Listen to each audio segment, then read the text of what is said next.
Junior college, IIT, JEE, NEET academy, seat guarantee programme.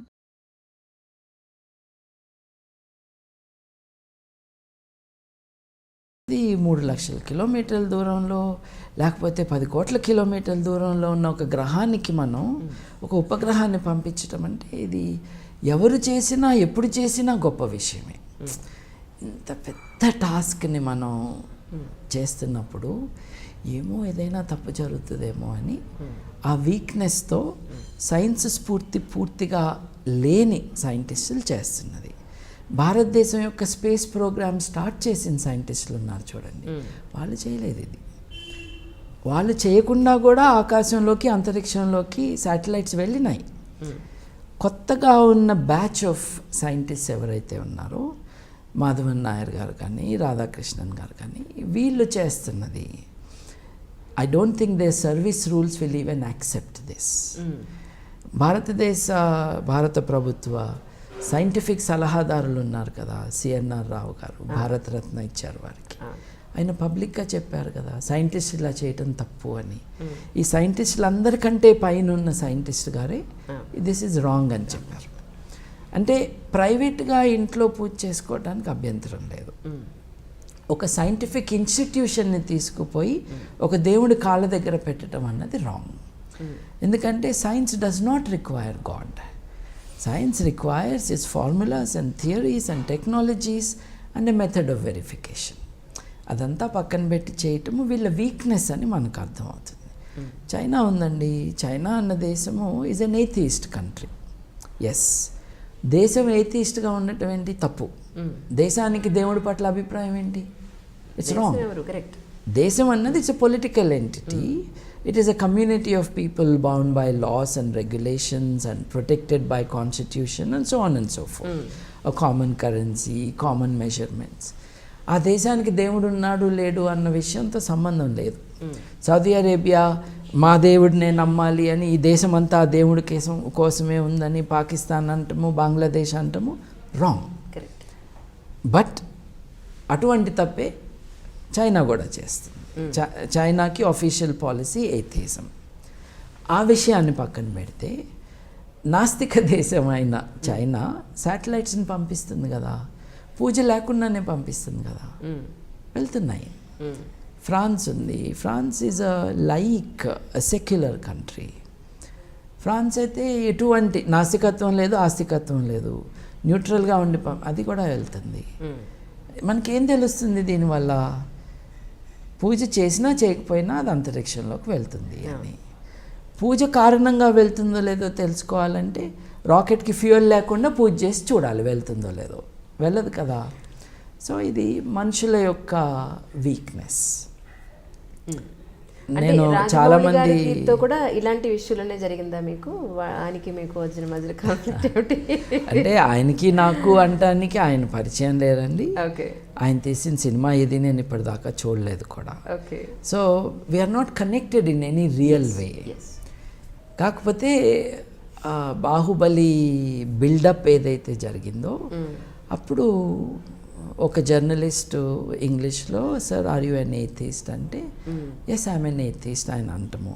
అది 2-3 సార్లు చూడటము ఇంట్రెస్టింగ్ అనుకున్నాను. Nothing more. ఒక వ్యక్తి నేను నాస్తికుడినంటే ఈయన మనవాడే అని నేను కావిలించుకునే మతతత్వపు భావన నాకు లేవు. అది మతంలో ఉంటుంది. ఈయన నా కులం అనో, ఈయన నా మతం అనో, నా నాస్తికుడనో. అందరూ different conclusions in life. So నేను 3 రోజుల తర్వాత 4 రోజుల తర్వాత ఆయన గుడికి వెళ్ళిన ఫొటోస్ చూశాను. ఫొటోసే కాకుండా వీడియో క్లిప్పింగ్ కూడా ఎవరో పంపించారు. నాకు కొంచెం చిరాకేసి. ఆయన గుడికి వెళ్ళినందుకు చిరాకేలా, అది ఆయన హక్కు. ఆయన గర్వ్ సే కహో హమ్ హిందూ హై అని ఆయన అంటే నాకేం అభ్యంతరం లేదు. నాకు ఎట్లా ఉంటుంది అభ్యంతరం? నేను ఎవరిని అభ్యంతరం పెట్టడానికి? It is his freedom of worship and religion and belief and so on. నాకు చిరాకు ఎందుకు వేసిందంటే నువ్వు 3 రోజుల క్రితం నాస్తికుడిని అన్నావు అని. అంటే నాలాంటి వాళ్ళని బద్నాం చేస్తున్నావు నువ్వు అని. ఇప్పుడు రేపు నన్ను అంటారుగా నువ్వు నాస్తికుడిని అంటున్నావు, నువ్వు గుడికి వెళ్తావా అని అడుగుతారు. అందుకని నాకు అబ్జెక్షన్ అనమాట. So you be true to the definition of the word. నేనున్నాను, నిజానికి నేను గుడికి వెళ్తాను, ప్రార్థనకు కాదు. ఆ గుడిలో సౌందర్యాన్ని చూడటానికి, శిల్పకళా సౌందర్యాన్ని. నేను తిరిగినన్ని మసీదులు, చర్చిలు, గుళ్ళు, దేవుడి మీద నమ్మకం ఉన్న వాళ్ళు కూడా తిరిగి ఉండకపోవచ్చు. నేను నిజంగా ఎగ్జాజరేషన్ కాదు, ఎక్కడైనా ఒక ఏన్షియంట్ స్ట్రక్చర్, మాన్యుమెంట్, ఆర్ట్ అది ఉంటే నేను వెళ్తాను చూడటానికి, ఆస్వాదించటానికి, అబ్బురపడటానికి. See, religious belief and other beliefs have had such power on human creativity and skill that it developed these marvelous examples of what the human is capable of. ఇదంతా మన వారసత్వమే. So we must celebrate it. కొబ్బరికాయ కొట్టను, పూజ చేయననే తప్పిస్తే ఎక్కడైనా హిందువులకు మాత్రమే ప్రవేశం అంటే నేను లోపలికి వెళ్ళను. I remain out side. I'm a visitor, I'm a guest. Okay. ఎంతవరకు ఆ రూల్ పర్మిట్ చేస్తుందో అంతవరకు వెళ్ళటానికి నాకు కుతూహలం, ఉత్సాహం ఉంది. ఇప్పుడు సోమనాథ్ దేవాలయం దగ్గర నుంచి అన్ని దేవాలయాలకి నేను వెళ్ళాను. సార్, అయ్యప్ప స్వామి దేవాలయానికి వచ్చి ఒకానొకప్పుడు, అంటే ఈ మీడియా ఇంత ప్రోపగండా చేయని రోజుల్లో, ఒక 20 ఏళ్ల క్రితం మాట, నిజంగానే అయ్యప్ప స్వామి ఆ జ్యోతి అలా ఆకాశంలో ఎవరూ పంపించకుండా దానంతటా అదే వస్తుందని ఒక గుడ్డి నమ్మకం అనండి, లేదంటే అలా ప్రచారం జరిగిందనండి. చాలామంది ఆ జ్యోతి చూడడానికే వెళ్ళేవారు. కరెక్ట్గా చెప్పాలి, అది జ్యోతి అందరికీ కనిపించదు, అది కొంతమందికి కనిపిస్తుంది, నియమనిష్టలతో వాళ్ళకి కనపడుతుందని కూడా చెప్తూ ఉండేవాళ్ళు. తర్వాత ఇది మనుషులు పెట్టేదే, ఈ మూల నుంచి ఆ మూలకి పంపించేది మనిషి ద్వారానే ఆ జ్యోతి అలా వెలుగుతుంది, ఒక మనిషే పంపిస్తాడు, మనిషే తీసేస్తాడనే విషయం తర్వాత తెలిసింది. ఈ విషయంలో నిజంగానే మనిషి పంపిస్తారంటే ఇందులో మీ వాదన ఏంటి? ఇందులో యాక్చువల్లీ ఈ గుడితో ఒకటి కంప్లీట్ చేసేద్దామండి. ఇప్పుడు నేను గుడికి వెళ్తాను, నేను అదే అంటున్నాను. I go there to admire what is there. Rajamouli garu చొక్కా తీసేసి వస్త్రం కప్పుకుని లాంఛనాలతో గుడిలోకి వెళ్ళారు, అంటే ప్రార్థన చేయటానికి వెళ్ళారు. అలాంటప్పుడు నాస్తికుణ్ణి అని చెప్పుకోవద్దు అని నేను అంటున్నాను. ఎందుకు అని అంటే మాలాంటి వాళ్ళకి అపవాదం వస్తుంది. ఇప్పుడు మేము వెళ్ళాం కదా, ప్రార్థన చేయటానికి వెళ్ళాం కదా. ఇప్పుడు నేను వాస్తుని నమ్మను, మీరెవరు చూడనప్పుడు నేను వాస్తు పండితుడికి డబ్బులు ఇచ్చి నేను చేస్తే నేను అన్నదానికి వాల్యూ ఉండదు కదా. అట్లానే ఇది బాగాలేదు, ఇది పద్ధతి కాదు అని చెప్పటం అనమాట. Beyond that nothing else. ఆయన అయన్ ర్యాండ్ ఫాలోవర్ని, I'm very influence by her అని కూడా అన్నారు. మరి అయన్ ర్యాండ్ ఏమో స్ట్రాంగ్ ఎథీస్ట్. ఆవిడ సోషల్ ఫిలాసఫీ ఏమైనా కావచ్చు, షీఈ్ ఎ స్ట్రాంగ్ ఎథీస్ట్. మరి నేను ఎథీస్ట్ అంటున్నారు, అలాగే అయన్ ర్యాండ్ ఈజ్ ఇన్ఫ్లుయెన్షియల్ అని అంటున్నారు. మరి మీరు ఇలా చేయటం బాగాలేదు అన్నది నా పేచీ అంటే. ఆయన ఎవరో నాకు తెలియదు, నేను చెప్తున్నా ఆయన వింటాడో కూడా తెలియదు, ఆయన దాకా వెళ్ళేది అవకాశం కూడా ఉండకపోవచ్చు. But this is my stance. ఆయనకి చెప్పట్లా, పబ్లిక్కి చెప్తున్నా. నేను అటువంటి నాస్తికుడిని కాదు. నేను గుడికి వెళ్తే మీకు ఎప్పుడైనా నేను కనిపిస్తే నేను పూజ చేయటానికి కాదు అక్కడికి వెళ్ళింది అని, ఆ మాట చెప్పటానికి. కాకపోతే అయ్యప్ప స్వామి విషయంలో ఆల్రెడీ మీడియా అంతా చూపించేసింది కదా, సో కొత్తగా మనం చెప్పేది ఏం లేదు. సో ఒరిజినల్గా మనిషి ప్రవేశపెట్టేది అది దీపం అనేది, అంతేనండి? అంతే కదా. రెండింటిని చూడటానికి వెళ్తారు. ఒకటేమో ఎలక్ట్రిసిటీ డిపార్ట్మెంటు వెలిగించేది. ఎలక్ట్రిసిటీ డిపార్ట్మెంట్ ఇలా చేస్తుంది అని చీఫ్ మినిస్టర్ గారు అసెంబ్లీలో చెప్పారు. కొత్తగా నేను చెప్పేది ఏంటి? అవునండి, అవును. So that is done. రెండో వెలుగు ఏదైతే ఉందో నక్షత్రం అన్నది ఎక్కడి నుంచే నాకు అనిపిస్తుంది. మీరు కేరళ వెళ్ళక్కర్లా ఆ నక్షత్రం. ఎలక్ట్రిసిటీ డిపార్ట్మెంట్ పెట్టే మంట చూడటానికి అక్కడికి వెళ్ళాలి. కానీ రెండో వెలుగు ఏదైతే ఉందో అది నక్షత్రం యొక్క గొప్పతనం ఏంటంటే భూమి మీద ఎక్కడి నుంచి చూసినా కనిపిస్తుంది, ఎటు చూడాలో తెలవాలంతే. బట్ నమ్మకం ఉన్న వాళ్ళు వెళ్తారు. The general discussion about Ayyappa temples చాలా ఉన్నాయి. ఈ ఒక్క టెంపుల్కి ఆడవాళ్ళని రానియట్లేదు. మిగతా అయ్యప్ప స్వామి టెంపుల్స్కి ఆడవాళ్ళు వెళ్తున్నారు, రాణిస్తున్నారంటారా? For always. So point to note here is Shani Shingnapur ఆలయం లాగానే అన్ని హిందూ దేవాలయాలు ఆడవాళ్ళకి నిషేధం లేదండి, కొన్ని దేవాలయాల్లోనే ఉంది. ఈ నిర్ణయం టెంపుల్ బోర్డు తీసుకుంటున్న నిర్ణయం. ఓకే. సో టెంపుల్ బోర్డులో మగవాళ్ళే ఉన్నారు కాబట్టి ఇటువంటి నిర్ణయం తీసుకుంటున్నారు. వేరే అయ్యప్ప స్వామి టెంపుల్కి ఆడవాళ్ళని రాణిస్తున్నారు కేరళలోనే. ఓకే. అట్లాగే వేరే హిందూ టెంపుల్స్కి రాణిస్తారు. మీరు తిరుపతి వెళ్తే రాణిస్తారు కదా. సో అక్కడికి దేవుణ్ణి చూసుకోవటానికి నన్ను రానిచ్చినప్పుడు ఇక్కడ ఎందుకు ఆపుతున్నారు అనే కదా దేశాయి గారు లేడీ, ఆవిడ ఫుల్ పేరు మర్చిపోయాను నేను, ఆవిడ యాజిటేషన్ అంతా అంతే కదా.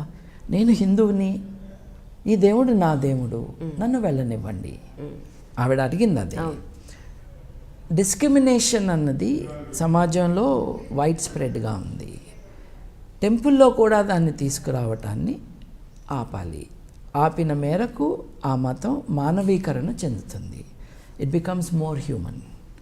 ఇప్పుడు పాత discriminatory, exploitatory social structure, systems, values నుంచి మనం పైకి వెళ్తే పాత అన్ఎగ్జామిన్డ్ క్లెయిమ్స్ ఆఫ్ నాలెడ్జ్ నుండి examined and verified body of knowledge వైపుకు మనం వెళ్తే దట్ ఈస్ కాల్డ్ ప్రోగ్రెస్.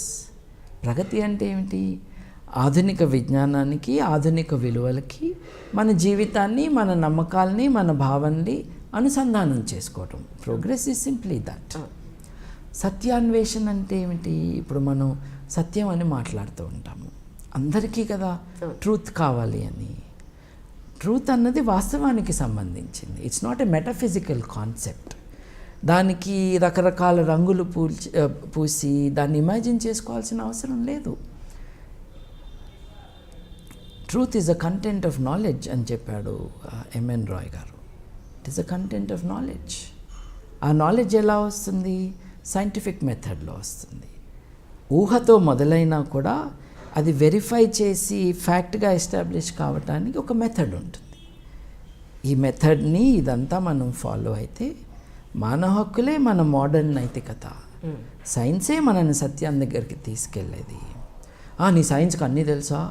నీ సైన్స్ చచ్చిపోయిన మనిషిని బతికిస్తుందా అని ప్రశ్న వేస్తారు. సరే, మతంతో బతికించు. ఇంతమంది చచ్చిపోతున్నారు కదా, రోజుకి 1,50,000 మంది చచ్చిపోతున్నారు కదా ప్రపంచం అంతా. మతంతో ఒకరిని బతికించు అంటే ఇది ఒక మీనింగ్లెస్ ఆర్గ్యుమెంట్. నీ సైన్స్ బతికిస్తుందా? చచ్చిన మనిషిని సైన్స్ బతికించదు, కానీ చచ్చిపోతున్న మనిషిని చావకుండా కాపాడే అవకాశం సైన్స్కే ఉంది, మతానికి లేదు. ఈ డిస్టింక్షన్ అంటే మనం ఏది నమ్ముతున్నామో ఆ విషయాల పట్ల కొంత టైం ఇచ్చి ఆలోచన చేయటం అన్నది మనం చేయట్లేదు. నేను ఒకటే అంటాను, నువ్వు ఏ ఛాలెంజ్ అయితే సైన్స్కి ఇస్తున్నావో నీ మతానికి, నీ దేవుడికి ఇవ్వు. They will also not be successful. That is the point. మనిషి చాలా గొప్పవాడు. మనిషి ఏం అచీవ్ చేశాడు అని అంటే ఒకసారి మన చుట్టూ చూసుకుంటేనే తెలిసిపోతుంది. ఈ గొప్పగా ఎదిగిన మనిషి ఇంకా పైకి వెళ్ళాలి అని అంటే ఎక్కడెక్కడ అడ్డంకులు ఉన్నాయో చూసుకుని ఆ అడ్డంకుల్ని మనం in a friendly way can we resolve it. చిక్కుముడిని కొంచెం లూజన్ చేయొచ్చా? Can we go forward? That is a way of progress. That is a way of reform. Reform in social practice, reform in thinking as well. సత్యం అంటే జ్ఞానమే. ఆ జ్ఞానం మానవ విలువలకి అనుసంధానం చేయగలిగితే then you get a philosophy of life. That is మానవవాదం. మనిషి యొక్క వాదం మానవవాదం, దేవుని యొక్క వాదం మతం. నేనేదో పెద్ద కొత్తగా చెప్తుంది ఏం కాదు. ఇదొక పెద్ద భావ పరంపర. ఇది గ్రీస్లో కానీ భారతదేశంలో కానీ ఇది ఎప్పుడో కొన్ని వేల సంవత్సరాల నుండి వస్తున్న భావ పరంపర. అది మన హెరిటేజ్, మన వారసత్వం. ఇది human centred way of thinking and action and social institutions built around the human. అంటే ఇదేంటి, మీకు నాస్తిక సొసైటీ కావాలా అని కొంతమంది సడన్గా అడిగేస్తారనమాట. అంటే వాళ్ళకి భయం వేసింది నేను చెప్పింది. మానవ హక్కులు లేనిది మానవవాదం లేదు. నువ్వేమి నమ్ముతావో చెప్పేది మానవవాదం కాదు. నీకు నువ్వు ఆలోచించుకోమని చెప్పి దానికి స్వేచ్ఛ కావాలని చెప్పేదే మానవవాదం. ఇప్పుడు ఎంతసేపు మానవవాదులను చంపుతున్నారే కానీ మానవవాదులు ఎవరిని చంపట్లేదే. అంటే వీళ్ళేదో కట్టడి చేస్తున్నారు, వీళ్ళకేదో నియంతృత్వం కావాలని ఉంది అని అనుకుంటూ ఉంటారు. అంటే ఒక రకంగా వాళ్ళు అనుకున్న భయానికి కొన్ని బేసిస్ ఉన్నాయి. ఏమిటి అని అంటే కమ్యూనిస్టు నిరంకుశత్వ పాలన, కమ్యూనిస్టు నియంతృత్వం అన్నది ప్రపంచవ్యాప్తంగా మనం కొంతకాలం చూసాం. ఆ కమ్యూనిజం మానవవాదం కాదు, అదొక పొలిటికల్ ఐడియాలజీ. ఇప్పుడు వాళ్ళు నాస్తికులు అన్నమాట నిజము చాలా వరకు, కానీ వాళ్ళు మానవవాదులు కాదు. మార్క్స్ మానవవాది, కానీ కమ్యూనిస్ట్ పార్టీతో ఒక నియంతృత్వం తీసుకొచ్చి దాన్ని నడపాలి అని చేస్తున్న ప్రయత్నాలు మానవవాదంతో ఎలా పొసుగుతాయి? It's not linked at all. So ఆ confusion partly because they associate atheism with communism. Communism class divisions వాటి గురించి, అలాగే ఒక వర్కింగ్ క్లాస్ ఎట్లా అధికారంలోకి రావాలి, డిక్టేటర్షిప్ ఆఫ్ ప్రొలెటేరియట్ కావాలి అంటున్నారు, మళ్ళీ నియంతృత్వమే కావాలంటున్నారుగా. అదెలా? మానవవాదం స్వేచ్ఛ కావాలని అంటుంది. The method of humanism is the struggle of ideas, not of classes, not of costs either. It is about ideas. మానవ పురోగతి, మానవ ప్రగతి అన్నది భావాల సంఘర్షణ ద్వారా మనం పైకి వెళ్తాము అని చరిత్ర చెబుతుంది. అలాగే జరుగుతుంది కూడా. కమ్యూనిజం ఫెయిల్ అయింది ఎందుకు అంటే దాని థియరీలో పసలేదు కాబట్టి, వాస్తవానికి సంబంధం లేదు కాబట్టి, స్వేచ్ఛ మీద ఆధారపడి బిల్డ్ చేసిన సిస్టమ్ కాదు కాబట్టి. అందుకనే కమ్యూనిజంలో ద స్టేట్ విల్ విదర్ అవే అని అన్నారు. అంటే రాజ్యం వెళ్ళిపోతుంది అని. వెళ్ళలేదుగా, ఇంకా గట్టిగా ఉంది రాజ్యం. అసలు రాజ్యం వెళ్ళటం ఏంటి? ఎందుకు వెళ్ళాలి రాజ్యం? The state is a political organization of society. అది లేకుండా ఎలా ఉంటాము? మీరు ఇందాక నన్ను అడిగారు చూడండి, రాజకీయాల పట్ల ఇంట్రెస్ట్ ఉందా అని. I'm interested in the politics of freedom, not in the politics of power. Politics of ఫ్రీడమ్లో the widest diffusion of the power of the state is important. అంటే మనిషి యొక్క సావరెనిటీ, సర్వసత్తాకత ఎలా ఉండాలి అంటే ఒక డైలీ కంటిన్యూవల్ రెఫరెండం లాంటి సిచ్యువేషన్ ఉండాలి. Everyone should decide. ఎందుకంటే నా తరపున ఇంకెవరో ఒక నిర్ణయం తీసుకుంటారు అని అంటే అది ఘోరం అయిపోతుంది. We should be able to exercise our sovereignty on a regular basis. స్విట్జర్లాండ్లో ఇంపార్టెంట్ థింగ్స్ అన్నీ కూడా ఒక రెఫరెండం ద్వారా జరుగుతాయి. మోడర్న్ టెక్నాలజీని హార్నెస్ చేసి ఒపీనియన్ పోల్ లాంటి డెసిషన్ మేకింగ్ కూడా చేయొచ్చు వాళ్ళ. For that we need people to be educated in democratic values. మన సమాజంలో డెమోక్రాటిక్ వాల్యూస్ అన్నవి ఫర్మ్గా ఎస్టాబ్లిష్ కాలేదు. అందరు ఏమనుకుంటారు, డెమోక్రసీ అంటే మనం 5 ఏళ్ళకోసారో 4 ఏళ్ళకోసారో, అమెరికా అయితే ఎంతమంది ఉన్నారు ఈ సైడ్న, ఎంతమంది ఆ సైడ్ ఉన్నారు లెక్క పెట్టేస్తే డెమోక్రసీ అని. No, that is the mechanism of democracy. What is the essence of democracy? Essence of democracy is liberty, equality and human solidarity. ఒకప్పుడు ఫ్రెటర్నిటీ